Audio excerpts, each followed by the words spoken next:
G'day RPG makers, welcome to the RPG Maker MV Game Dev channel.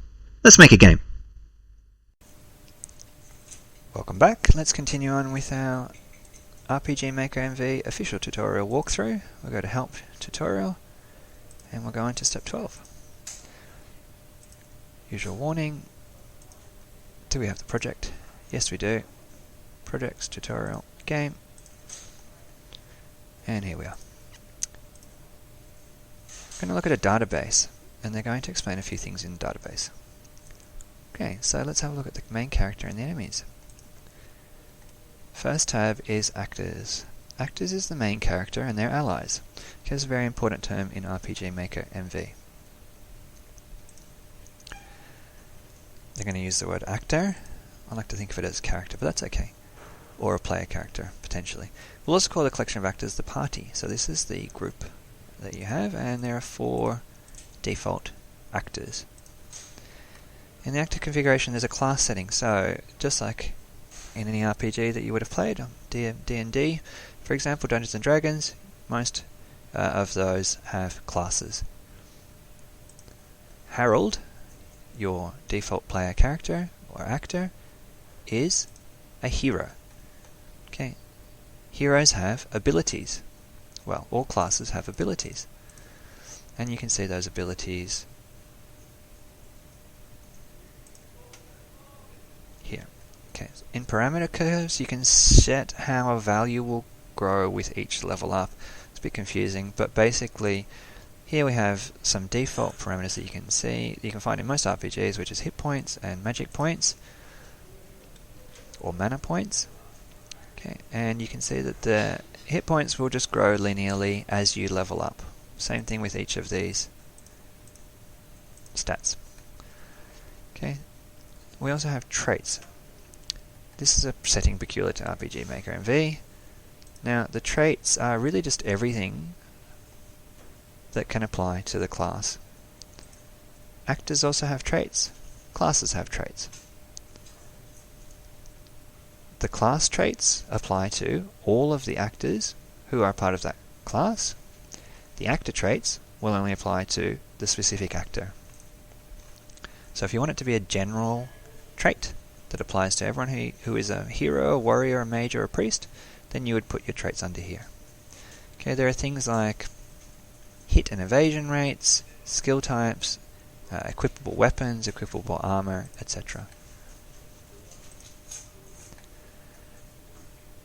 Hit rate is how often you'll hit the monsters.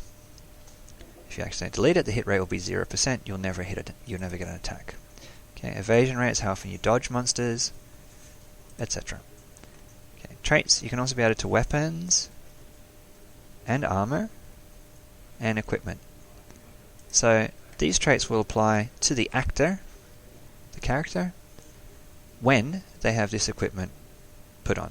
So for example, if you wanted to add some magic armor of invulnerability, you could put in invulnerable trait, and that would then apply whenever they put that on.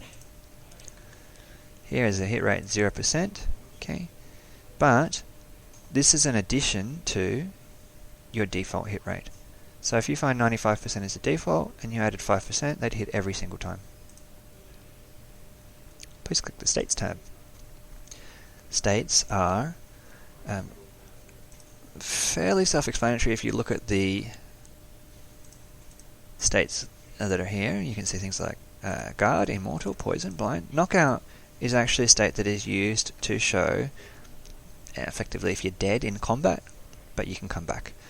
So you're not dead, you're just knocked out. There's temporary status changes, as the tutorial says. So they only appear while an actor is in that state. Okay, and the state can wear off from a variety of ways.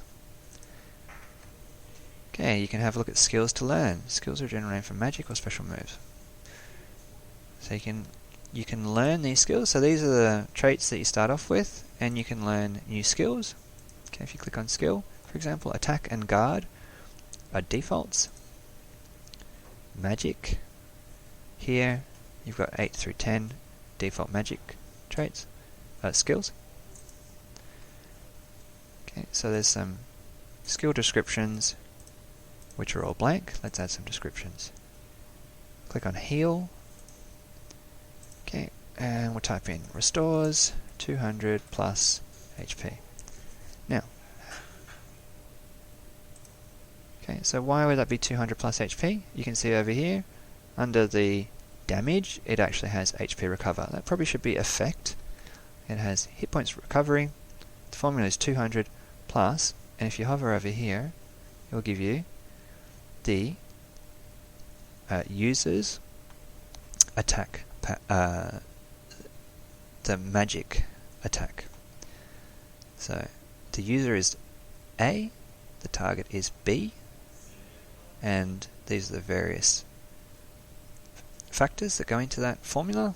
In this case, we're going to have a minimum of 200 hit points plus the caster's, the spellcaster's magic attack value. Click on, that's why it's 200 plus HP. Okay, deals around 100 fire damage to a single enemy. Why does it say this? Because once again, our formula over here shows us that the damage in this case is hit point damage, it's fire damage, and if we hover over here, okay, a little description of the formula will pop up, and we can see that it's 100 plus the attacker, so the user, or the caster's magic attack value times 2 minus B, who is the defender or the target's magic defense, times 2.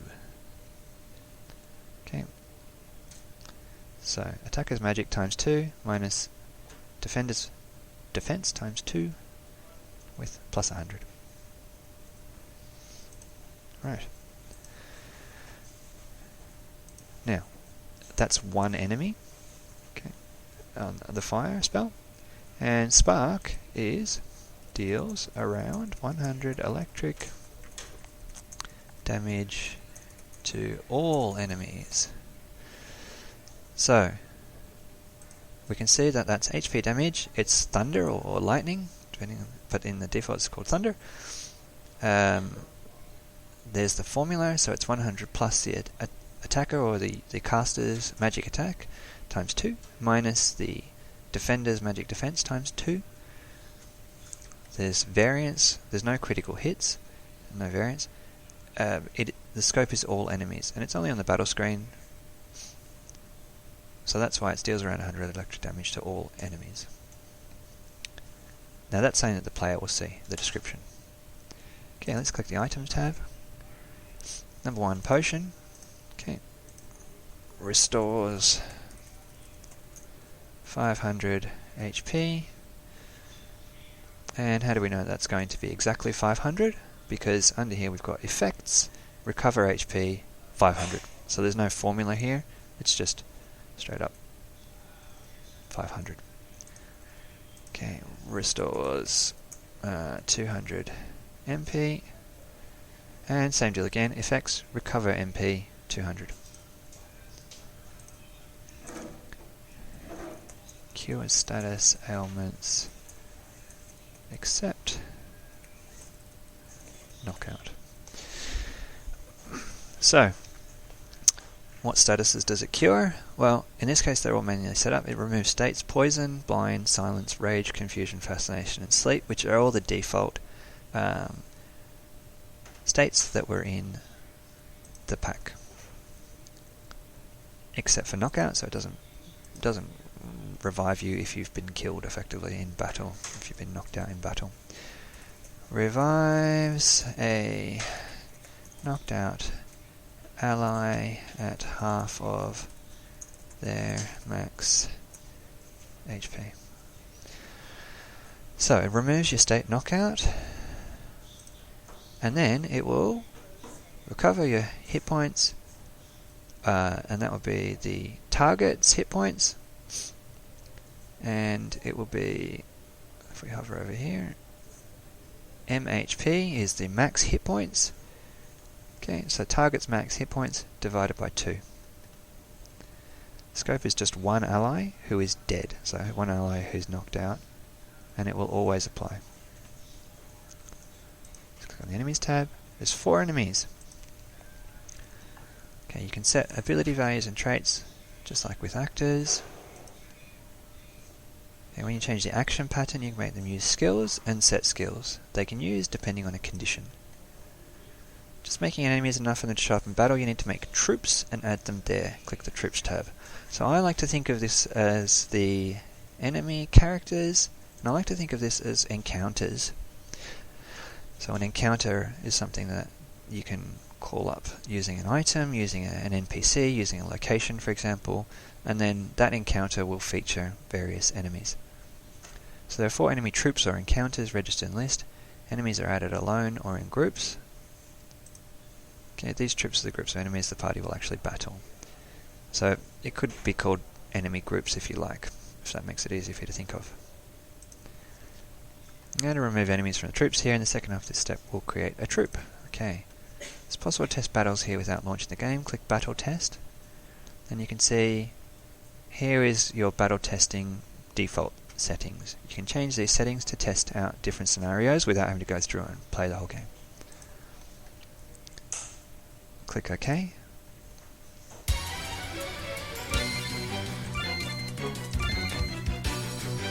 Choose some attacks. Therese doesn't have any attacks, any magic. Marsha has a fire attack. And Lucius can heal. So we'll just do an attack.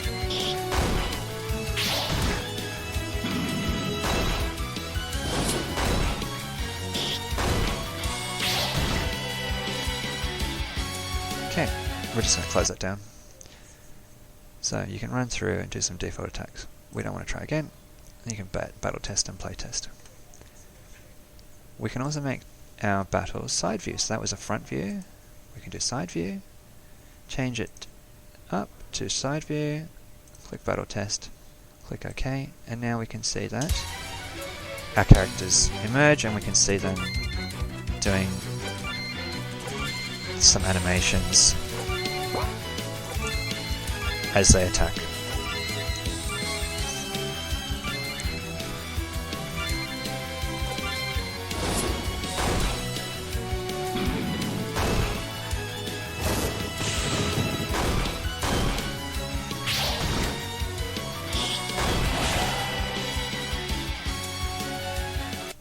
Okay, so we're going to use side view.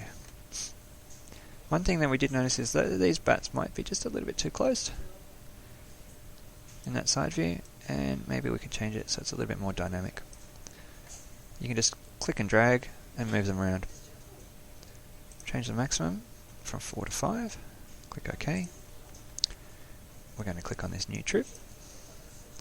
Make a troop of slime 2 and bat 2. So we'll click add twice and bats twice. So the characters are displayed on the right. It would be good if we could move them a bit to the left. So we can slide them over so they appear in different locations. So what we might do is maybe move our bats up the back there, maybe move our slimes to the front.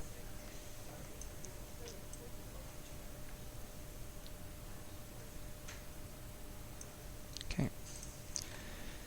Click auto name. It will create an appropriate name for that encounter or that troop. Run a battle test. Click OK. If you click fight, you can choose magic, skill, it's got a spark. We can do an attack and choose which one we want to choose. She might do a fire spell, and he'll do an attack.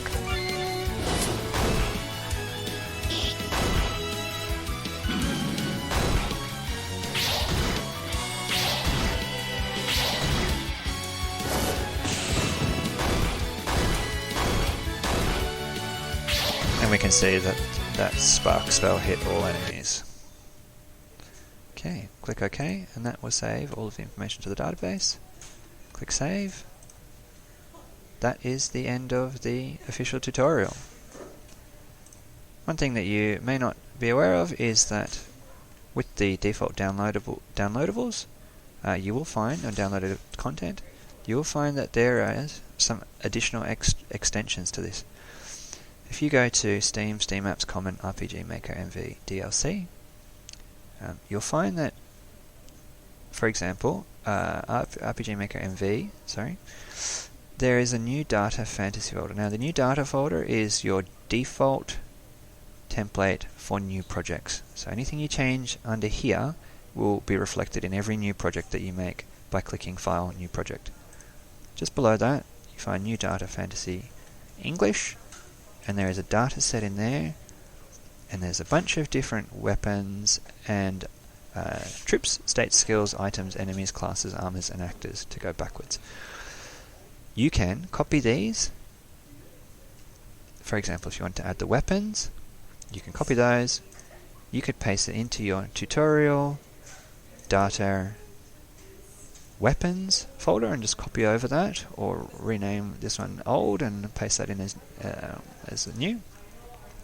And what you would then see is you would then have a bunch of new weapons. And now if I go to database, go to weapons, we can see that there is a whole bunch of interesting stuff like Mithril Sword, Dragon Blade, Mithril Rod, Dragon Staff, Mithril Flail, Dragon Flail, etc. A bit more interesting than the defaults, but we will, however, just revert those. So under my tutorial assets, data, okay, I had weapons old. Just going to remove that again by deleting it.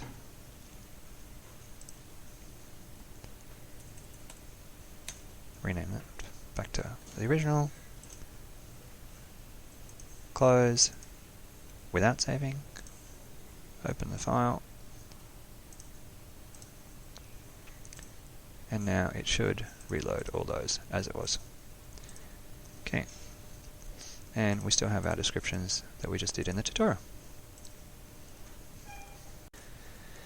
So you can do that with all of the other items in the New Data Fantasy folder.